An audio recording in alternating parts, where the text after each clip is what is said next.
Hey guys, Happy New Year. It is 2022. It's so crazy. We're gonna jump into the next part of the Big God story, but it's kind of going backwards. You see, we fast forwarded in December so that we could celebrate Jesus' birth together and talk about that story. And now we're gonna go back to where we left off in the Old Testament. And we're gonna pick up with the story of a woman named Ruth. You may have heard of Ruth and Naomi and their story in the Bible. But today we're going to talk about Ruth and how God was her redeemer and how God redeemed her life. She was a pretty important person, and I'll give you a secret. Ruth was the great-great-grandmother of someone very important who then became the great-great-great-great-great-great-great, and a lot more greats, grandfather of someone else very important. Can you guess who that may have been? Well, you'll find out here in just a minute when we hear from John, but let's go over our remember verse first. Luke 1:68 says, "Praise be to the Lord, the God of Israel, because he has come to his people and redeemed them." So, just like this verse says, God came to his people and redeemed them, just like he redeemed Ruth's life. So let's see what John has to say. Do you ever wonder why bad things happen to good people? Sometimes it's hard to understand, and it's challenging to hear about all of the bad things that seem to happen to our friends, to our family, to the people around us. Sometimes it's hard to understand all that and understand how God is also good. But the Bible helps us realize that God can turn any situation around. From bad, he can always bring out good. The Bible calls God the Redeemer because he brings good out of the bad. In the Big God story, there's a story of a woman named Naomi.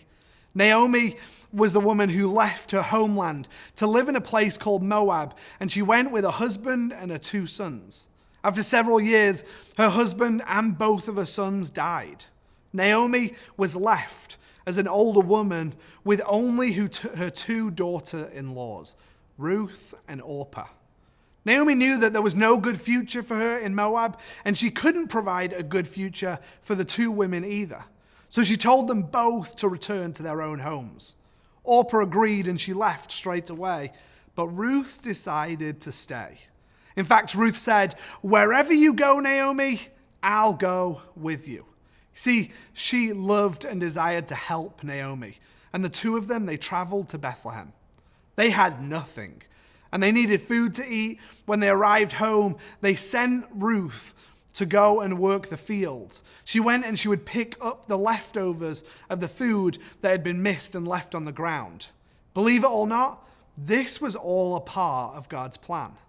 The owner of that field was a man named Boaz. He was related to Naomi. And the Holy Spirit was working, and he led Ruth to Boaz's field. You see, God had chosen Boaz to be Ruth's guardian redeemer.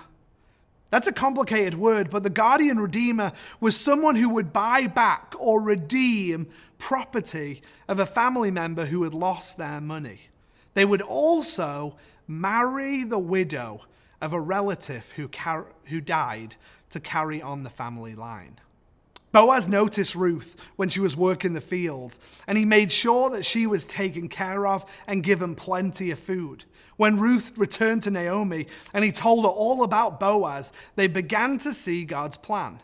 After several weeks of visiting the field, Naomi instructed Ruth on how to ask Boaz to be her guardian redeemer. When she went to ask Boaz, Boaz agreed.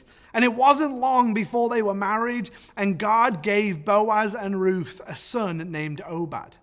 Obed would go on to be the grandfather of King David. You see, it was all through his family that God sent Jesus. See, God has a special way of bringing good out of those bad situations. He redeemed the difficult story of Ruth and Naomi. He turned it all around for good. And he even used them to play a big part in the big God story. He can redeem your life too. He can bring joy out of sadness, peace out of chaos, healing from hurt. And because he loves you, he plans to use you to be a big part of his story.